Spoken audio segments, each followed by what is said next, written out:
Alright, in this video I'm going to be kind of making some changes with some of my content going forward. I'm going to try and revision a little bit of what I've been doing.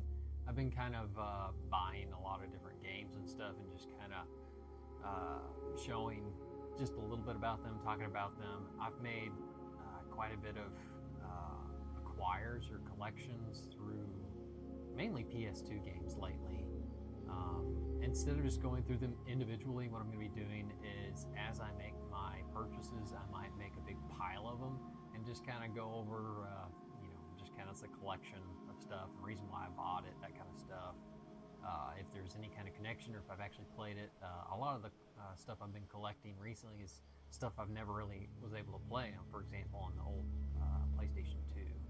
And I just never really got around to it. And looking back, when the PS2 was in its prime, I didn't really have a lot of disposable income to be able to play those kind of games.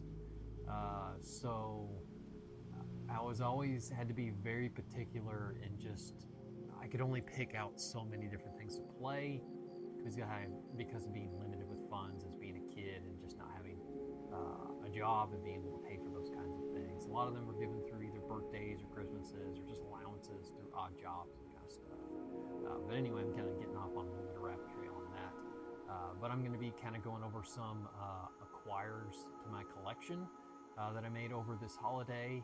I ordered some stuff, combination through Amazon. We'll see how this goes. I haven't unboxed them yet. I'll kind of make this part of this video. And I also have some purchases that I made in person at a few different stores, as I always had on my holiday. A few different just like thrift stores, and then some of the stuff is actually gifts, Christmas gifts for my wife. Just kind of wanted to show off those and just some reason why some of the stuff I wanted to pick up and behind those kind of thoughts on those games that I'm collecting. A lot of them have to do with the reason why I'm kind of collecting some of these, not just from a game developer's perspective. I have a curiosity and I just an interest in some of these games and how they're developed and what they used in it, and just for kind of as a study.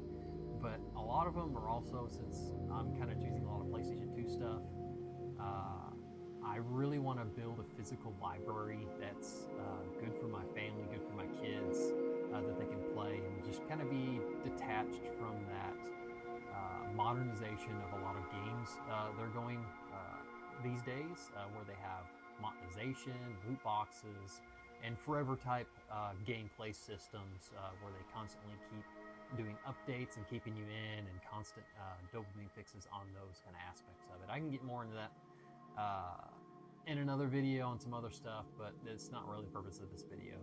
But that's kind of the purpose around me, kind of going back to some of these older games and collecting them physically so that my family can be able to play them.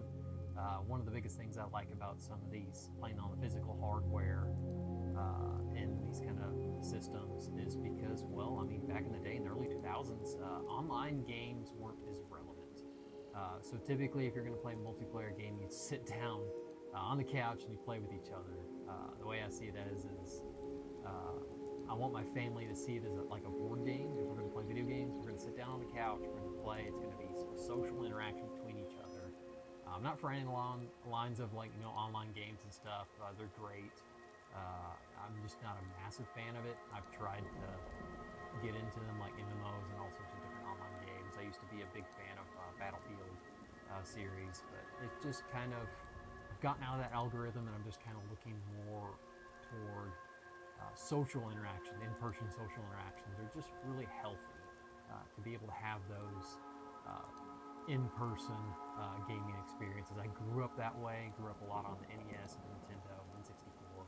None of those had online systems. You typically just had to sit down or go to your friend's house, grab your controller, your games, and then you go over there and play, that kind of stuff. But all right, let's kind of get into this and some of the stuff I ordered. There's also is another plus on this.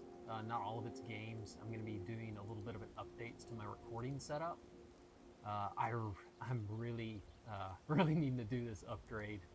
Right now I'm actually recording on what's been kind of crummy. It's a really simple mount that I can mount to a little just nightstand that I can display my stuff on. But the problem though is that if you've noticed in my past videos, you'll see a lot of shaking or shuddering. I could filter it out, but it's so tedious to try and filter that stuff out with a shaking filter. But anyway, I've got a new setup that'll hopefully eliminate that issue with shakiness in my videos. I'll probably be opening it up in some of these Amazon packages because I'll have some of the games in with that too as well.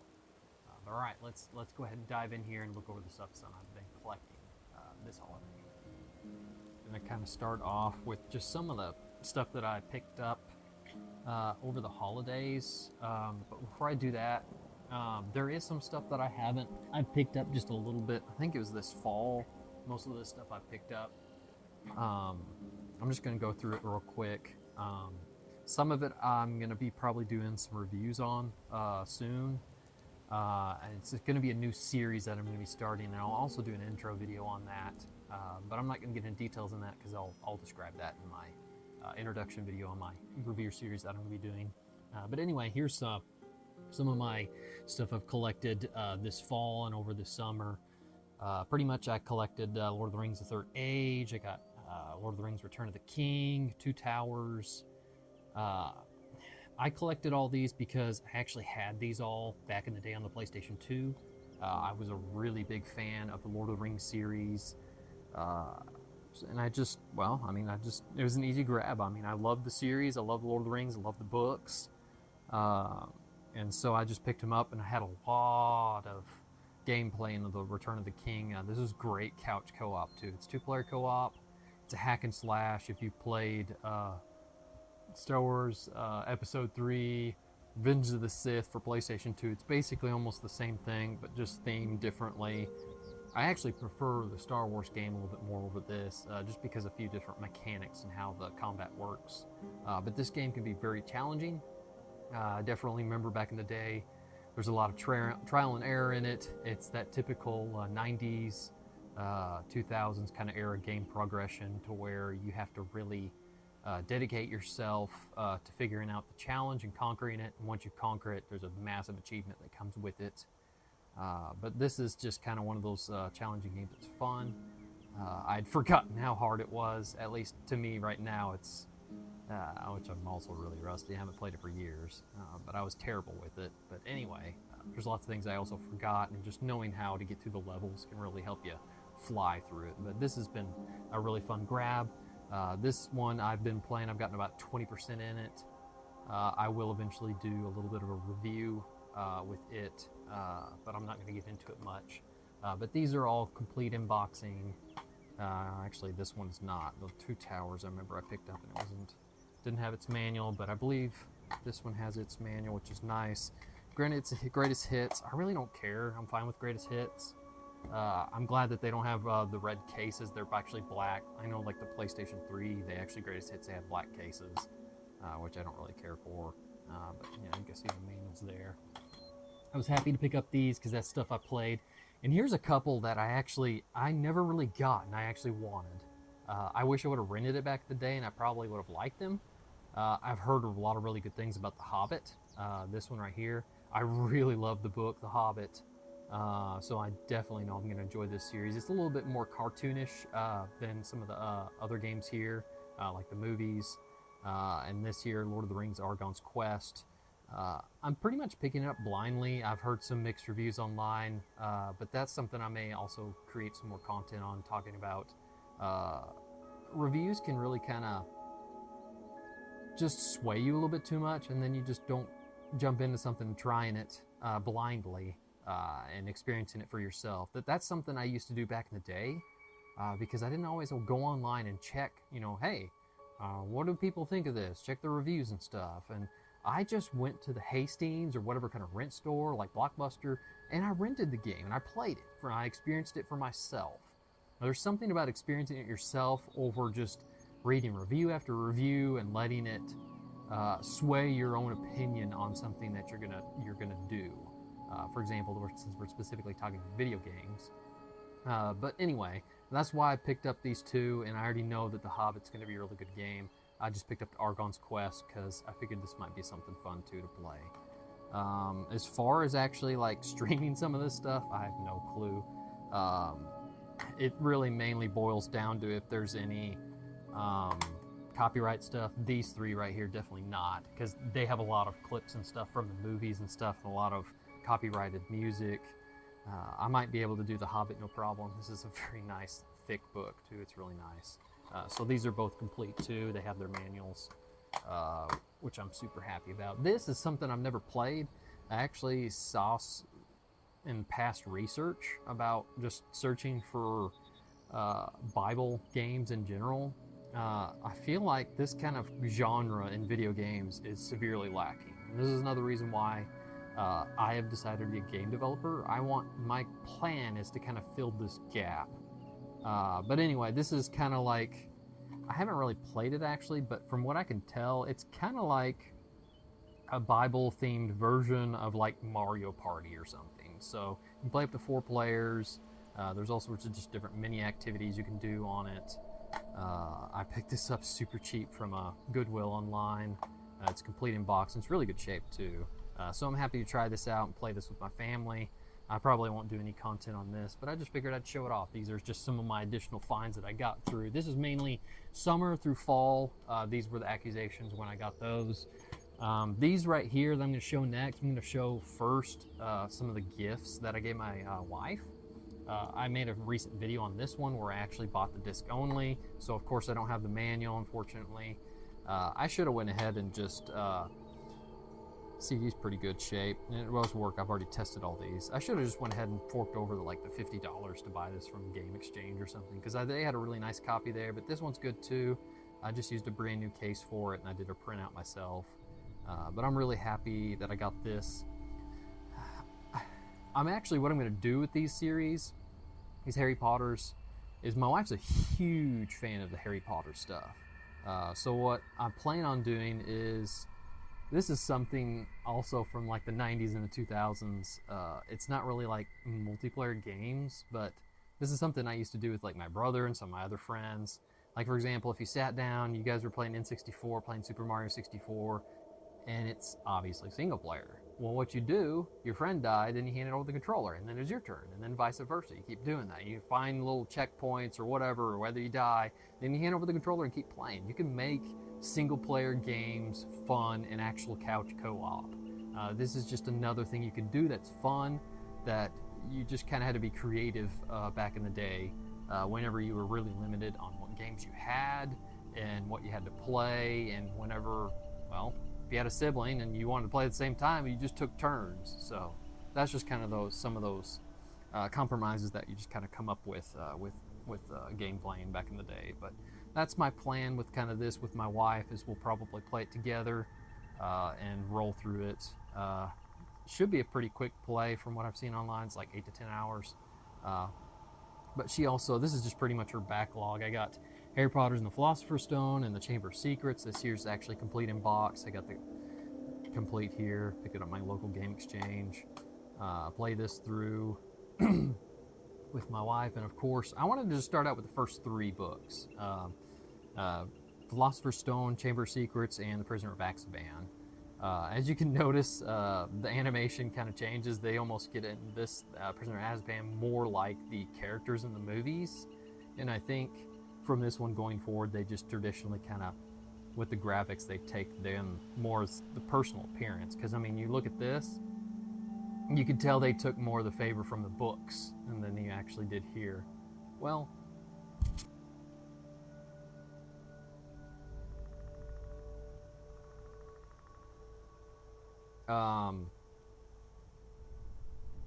yeah, maybe not. I think this is a transition point. They don't look too awful close to the movies, but you can tell they're trying. But anyway, these 3, I just kind of wanted to play with my wife and have her play and experience it, because she's always been a huge fan of the books, more fan of the books than the movies, but she does like the movies as well. But I just kind of wanted to introduce her to some of these Harry Potter games that I never experienced and that she never experienced. She had a very different experience growing up with video games. She was raised in a way to where, well, which I think is funny, TV was better than video games, and video games were, they were bad. And it's just like, not really. I mean, it's just, you just got to learn your limits and then have parents that are responsible and teach you responsibility with video games, and then you can be able to transition out into your adult life and be responsible with them. But anyway, I just want to kind of introduce you to these, and then I'll get to play them too alongside with her, which I'm really excited about. But those are Christmas gifts to my wife, and these next ones I'm going into are really a bunch of just media that I picked up at like Goodwill and a place called Disc Replay. So I'm really excited to kind of go over some of this, and some of this also inspired me because of Lost Saves and BBK Cocoon with physical media. This is a media player that I've been using.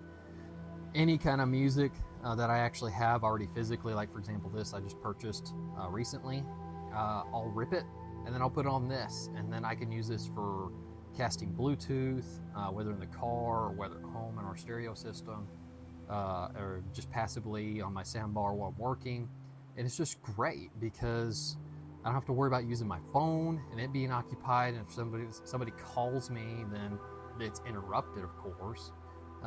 So it just kind of minimizes the battery off of my phone, and I'm using more old school devices that just kind of really, I don't know, it's kind of a lost thing just because of smartphones. A lot of these devices pretty much are now your phone, and I just kind of wanted to get away from that and get more related to actually having a physical soundtrack library. But anyway, I just picked up a couple stuff. This is really cheap.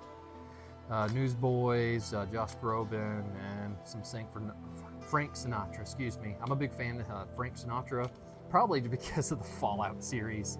I really love that kind of era of music.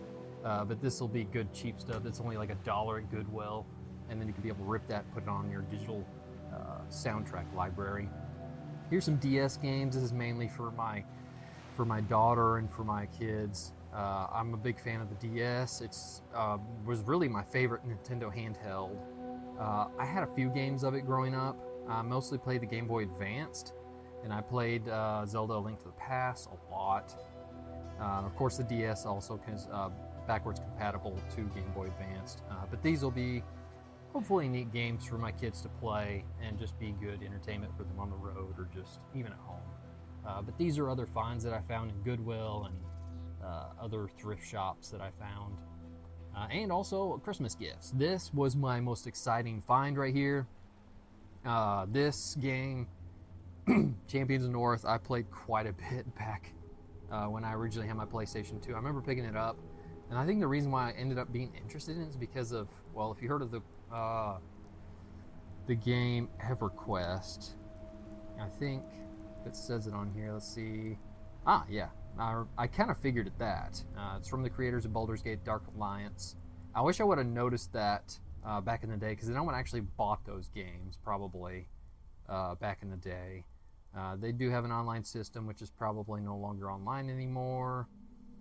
Let's see here. It's Norath. I thought it was part of EverQuest, but I'm not. I'm just glancing, so anyway. But that's what I think I remember it being, as part of the EverQuest kind of like lore and area.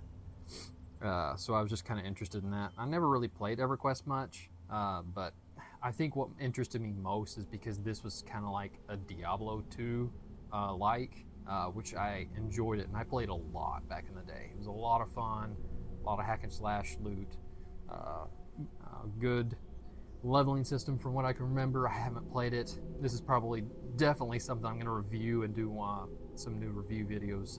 This is part of my new series that I'm going to be doing on it.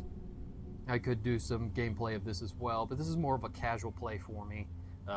It'd probably be best emulated and played on the Steam Deck, which would be a lot of fun. This is Teenage Mutant Ninja Turtles Smash Ups. I actually never played this, and I never even heard about it. And it's funny too, because let's see if we can find it on here. If there's see right here, 2009. I had no idea that they were still releasing PlayStation 2 games back in 2009. I had no longer even had my PlayStation 2 past this. And the reason why I'm actually interested in this game is, number one, I'm a huge Super Smash Bros. fan. And this is actually built off of, I believe, the Brawl engine. Super Smash Bros. Brawls from the Nintendo Wii, I think is what it was on. And I think I actually have a copy of it. Sorry, I'm getting a little parched. Anyway, after I found out, did some research, trying to find some Smash likes on the PlayStation 2, this came up, and I was stoked. I mean, I grew up enjoying the Ninja Turtles. Really, the only ones that I actually like are, I think, some of the Super Nintendo ones. Can't recall which ones it was, but it's been a long since I've played them. They're beat 'em up games, but this one's different. I always love the concept of, it's just very different than your typical like Mortal Kombat. You just beat each other up to death, basically. This, you can just beat each other up as much as you want, but if you don't actually do the purpose of the game, which is smashing the other character off the screen, then you won't win. I mean, it's a really brilliant idea and core concept to wrap around for a game. I have not played this yet, but I'm looking forward to getting into it and playing it. This will be a good casual 4-player or even just 1-player co-op. It says you can do a multi-tap up to 8 players. That's interesting. I'll have to look into that, because I only thought you could only do 4 on one console. Because it doesn't say anything about online anyway. But anyway, I was really happy to get this. This is actually a Christmas present from my wife. Here's Need for Speed Underground 2.